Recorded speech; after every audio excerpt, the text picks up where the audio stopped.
मैं कोनो बात ही नहीं करता हूँ, विवाद बोलता हूँ। तेजस्वी पर जो ईडी ने ताना कस रहा है या पूछ रहा है, जिस टाइम में जमीन के एवज में नौकरी दिया हो लालू यादव ने, उस टाइम तो बहुत छोटा था, हॉस्टल में पढ़ता था, तो उसको झूठो न बजा रहे हैं। ये नहीं करना चाहिएगा।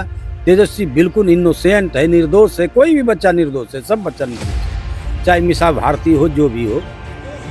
देखिए, ये एनडीए को 2020 में बिहार की जनता ने एनडीए को बहुमत दिया था। उसके आधार पर देश के यशस्वी प्रधानमंत्री जी ने कहा था कि नीतीश कुमार जी ही मुख्यमंत्री हैं। उसी कमिटमेंट को हम पूरा कर रहे हैं और नीतीश जी के नेतृत्व में 2024 भी जीतेगा और 25 में एनडीए की सरकार है।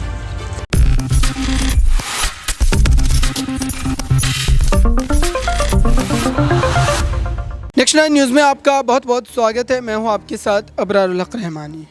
मेरे खास प्रोग्राम मुद्दा आज का में चर्चा करेंगे बिहार में सत्ता के परिवर्तन के बाद भी क्या अब लालू प्रसाद यादव को एक उम्मीद बची हुई है ललन सिंह के रूप में, और क्या ललन सिंह बगावत वाकई करेंगे। इस बात को ज़्यादा बल इसलिए भी मिल रहा है या फिर दिया जा रहा है चूँकि नीतीश कुमार के साथ इस तरीके का खेल पहले भी हो चुका है, कई साथियों ने उनका साथ छोड़ा है और उसके बाद स्थिति किस तरीके की रही है या ये सब आप बखूबी जानते हैं। बिहार में नीतीश कुमार ने 2024 के चुनाव को देखते हुए भाजपा के साथ चुनाव लड़ने का फैसला किया, उनके साथ सरकार बनाने का फैसला किया, और अब तेजस्वी यादव, लालू प्रसाद यादव इस फिराक में है कि कैसे इस पूरे मामले पर ललन सिंह और गोपाल मंडल जैसे विधायकों को अपने साथ मिलाकर जेडीयू में एक बड़ी टूट को अंजाम दिया जा सके और बिहार की राजनीति से सीधे तौर पर नीतीश कुमार का जो पत्ता है वो काटा जा सके। इसी पूरे मामले पर आज इसका जो है रिपोर्ट में विस्तार से चर्चा करेंगे। मेरे साथ यहाँ पर सिराज मौजूद है, इनसे समझते हैं कि आखिरकार बिहार में जो स्थिति बनी है और जिस तरीके से सरकार बदली है, क्या अब ललन सिंह को लेकर के जो दावे हो रहे थे या फिर जो चर्चा की जा रही थी कि वो दरअसल लालू प्रसाद यादव के करीब आ गए थे और इस वजह से आनन फानन में ताबड़तोड़ तरीके से नीतीश कुमार ने उन्हें उनके पद से बर्खास्त कर दिया, तो क्या जीतन राम मांझी जो है वो बनने वाले हैं ललन सिंह? क्योंकि जीतन राम मांझी पर भी नीतीश कुमार ने कभी भरोसा जताया था, उन्हें भी मुख्यमंत्री बनाया गया था, लेकिन उसके बाद क्या स्थिति हुई थी ये सब जानते हैं हम। तो ललन सिंह को लेकर के क्या लगता है, क्या उनके साथ ऐसे दर्जन भर विधायक होंगे जो पार्टी को छोड़ेंगे? चूँकि जेडीयू की स्थिति ऐसी है कि अब वो बिहार में तीसरे दर्जे की पार्टी रह गई, भले ही मुख्यमंत्री उस पार्टी का ज़रूर हो नीतीश कुमार के रूप में, लेकिन पार्टी तीसरे नंबर की है। तो इस बात को जहन में रखने की ज़रूरत है। आप कैसे देखते हैं ललन सिंह की भूमिका को?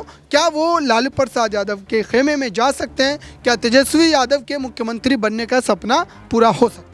जी बिल्कुल, कहीं ना कहीं आपको समझना होगा जिस तरीके से ललन सिंह को लेकर खबरें चल रही हैं, आपको यह भी जानना होगा कि ललन सिंह से लालू यादव की नज़दीकियां बढ़ रही थी और यही वो वजह है कि नीतीश कुमार जो है वो अध्यक्ष पद का जो है इस्तीफा ले लेते हैं ललन सिंह से और अपने हाथ में जेडीयू की कमान ले लेते हैं, क्योंकि उनको डर था कि कुछ जो विधायक है वो ललन सिंह के सपोर्ट में है और ललन सिंह कभी भी जो है पार्टी इसको तोड़ सकते हैं, और यही वो बड़ी वजह है। और जिस तरीके से अभी खबरें सामने आ रही ललन सिंह को लेकर, तो ये आखिरी उम्मीद मुझे लगता है लालू यादव पर ज़रूर है, क्योंकि बिहार में जिस तरीके से राजनीति चल रही है कि जो जनता है वो वोट जरूर दे रही है, लेकिन सरकार किसकी बनेगी ये जनता के हाथ में अभी तय नहीं है। कभी भी जिसको गाली देकर और जिसकी आलोचना कर कर सरकार बनाते हैं, जो पार्टी के लोग हैं, उन्हीं के साथ मिलकर उन्हीं के गोद में बैठकर जो है कहीं ना कहीं सरकार बना लेते हैं। तो बिल्कुल निश्चित रूप से ये लालू यादव पे एक आखिरी मौका जरूर है। और जीतन राम मांझी को लेकर जिस तरीके से चर्चाएं चल रही हैं, तो इस वक्त जो है मौजूदा उनके पास 4 विधायक है और चारों विधायकों में से मुझे लगता है काफ़ी ज़्यादा फायदा होगा अगर लालू यादव के साथ वो मिल जाते हैं। तो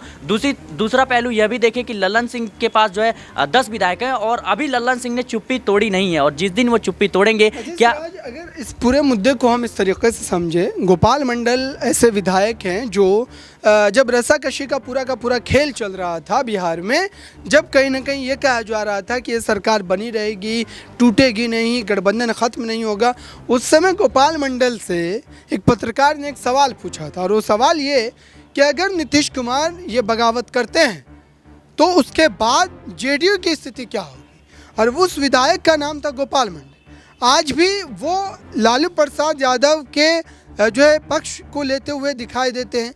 तो क्या ये उम्मीद बची हुई है कि गोपाल मंडल जो है वो बगावत कर सकते हैं, क्योंकि उन्होंने खुले तौर पर ये बात कही थी कि भाजपा में जाने का मतलब ये हुआ कि जेडीयू पार्टी को ख़त्म करना। हालांकि इस पर सवाल हम आगे लेंगे दर्शकों, लेकिन पहले आइए आपको वो बयान गोपाल मंडल का सुना देते। लगातार पूछताछ कर रही है, क्या लगता है इसमें कहीं कोई देखिए भाई, जहाँ तक सवाल है, मैं कोनो बात ही नहीं करता हूँ, विवाद बोलता हूँ। तेजस्वी पर जो ईडी ने ताना कस रहा है या पूछ रहा है, जिस टाइम में जमीन के एवज में नौकरी दिया हो लालू यादव ने, उस टाइम तो बहुत छोटा था, हॉस्टल में पढ़ता था, तो उसको झूठो नजरा रहे हैं। ये नहीं करना चाहिएगा। तेजस्वी बिल्कुल इनोसेंट है, निर्दोष है, कोई भी बच्चा निर्दोष है, सब बच्चा निर्दोष है, चाहे मिसा भारती हो, जो भी हो, दोषी हो सकते हैं लालू जी, राबड़ी जी, लेकिन उनके बाल बच्चे दोषी नहीं हो सकते हैं। उसके नाम पर जमीन लिया गया था? अरे उनके नाम पर लिया तो उनके बाप ने दिया, और उसको भी दी पूछे जो जमीन देके नौकरी लिया, उसको पूछवे नहीं करता है। हमको कोई अभी देने के लिए आएगा, ले लीजिए 5 करोड़ रख लीजिए, 1 मिनट देरी करेंगे, रखिए लेंगे ना, रख लेंगे। कोई देने के लिए आएगा लक्ष्मी तो लेंगे नहीं। ईडी पूछे कि कोई पूछे। तो आपने सुना दर्शकों, आखिरकार गोपाल मंडल जिस आत्मविश्वास के साथ ये सारी बातें कह रहे हैं, क्या लालू प्रसाद यादव की पैठ जो है वो अभी भी जेडीयू में बनी हुई है, और क्या ये आसार आने वाले दिनों में नजर आ सकते हैं? इसको लेकर के क्या कहना रहेगा आपका? चूंकि जेडीयू पार्टी इस समय अगर आप देखें ज़मीनी स्तर पर उतनी मजबूत नज़र नहीं आती। उनका संगठन जो है ब्लॉक स्तर पर, पंचायत स्तर पर उस मजबूती में नहीं है जितना कि आरजेडी या फिर अन्य जो है वो दल हैं वो नजर आते हैं। तो गोपाल मंडल की इन तमाम बातों को कैसे दें?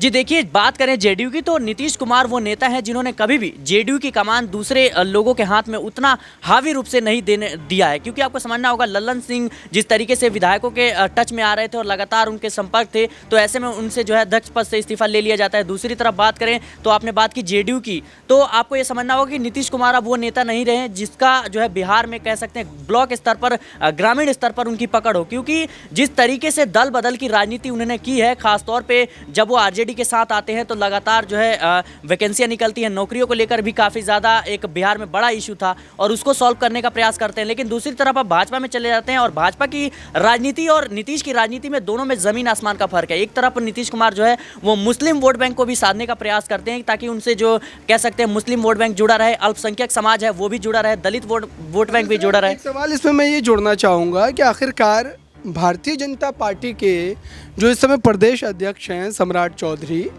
जो कि कई बड़े दावे कर रहे थे, मुरेठा बांध करके पूरे बिहार घूम रहे थे और ये कह रहे थे कि नीतीश कुमार की सत्ता को वो उखाड़ फेंकेंगे, लेकिन आज उसी नीतीश कुमार के पीछे पीछे पिछलग्गू बन करके वो मुख्यमंत्री बन चुके हैं। और उसने जिस तरीके से जो है नीतीश कुमार के खिलाफ अपशब्दों का इस्तेमाल किया था, उसके बावजूद भी इस समय वो सरकार का हिस्सा हैं। और सम्राट चौधरी के लिए एक चिंता का विषय ये है कि उनके समानांतर और कई नेता हैं, चाहे वो विजय सिन्हा हो, नंद किशोर यादव हो या फिर सुशील कुमार मोदी हो। तो ऐसे में सम्राट चौधरी की भूमिका को क्या भारतीय जनता पार्टी बढ़ाएगी, और क्या आने वाले विधानसभा चुनाव में अगर भारतीय जनता पार्टी को ज़्यादा सीटें मिल जाती है, सबसे बड़ी पार्टी बन करके वो उभरती है, क्योंकि आरजेडी और भाजपा में सीटों का कोई ज़्यादा फासला नहीं है, 4 से 5-6 सीटों का फासला है। अगर बीजेपी बड़ी पार्टी बनती है और जेडीयू और ज़्यादा खिसक करके जो है 40 से नीचे आ जाती है, तो ऐसे में क्या सम्राट चौधरी को वाकई भाजपा आगे करेगी?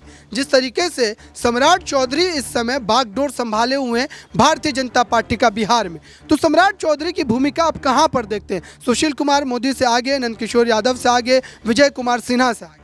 जी देखिए, सम्राट चौधरी जिस तरीके से अभी बिहार की राजनीति में सक्रिय हुए हैं, निश्चित रूप से उन्होंने जब बयान दिया था कि जो है मैं अपनी पगड़ी उतार लूंगा जिस दिन नीतीश कुमार को मैं सत्ता से बाहर कर दूंगा, लेकिन अब वही सम्राट चौधरी हैं जो डिप्टी सीएम बने हुए हैं और नीतीश कुमार को मुख्यमंत्री बनाया गया है बीजेपी की ओर से। तो आपको समझना होगा कि बीजेपी ने जिस तरीके से नीतीश कुमार को कह सकते हैं मुख्यमंत्री के ऊपर जो है दोबारा भरोसा जताया है, तो ऐसे में बीजेपी इस बात को बखूबी समझती है कि अभी आने वाले समय में लोकसभा चुनाव है और जेडीयू से जो भी 2-4 सांसद आएंगे उनके खेमे में, तो सरकार बनाने में बड़ी भूमिका निभा सकते हैं। बात की आपने सम्राट चौधरी की भूमिका की, तो मैं आपको बता देना चाहता हूं कि सम्राट चौधरी जो है कहीं ना कहीं बीजेपी एक पार्टी के एक बड़े नेता हैं, और ख़ासतौर पे बिहार में जिस तरीके से वो सक्रिय हुए हैं, कहीं ना कहीं अपने बयानों को लेकर काफ़ी ज़्यादा चर्चा में रहते हैं और उनकी एक अलग राजनीति होती है। तो कह सकते हैं कि आने वाले समय में जब विधानसभा चुनाव होगा 2025 में, तो वहाँ पर सम्राट चौधरी निश्चित रूप से एक बड़ी भूमिका में नजर आने वाले हैं, क्योंकि सम्राट चौधरी वो नेता है जिन्होंने बीजेपी को कहीं ना कहीं बिहार में एक तरीके से विस्तार किया है। बीजेपी कुछ खास कर नहीं पाई बिहार में।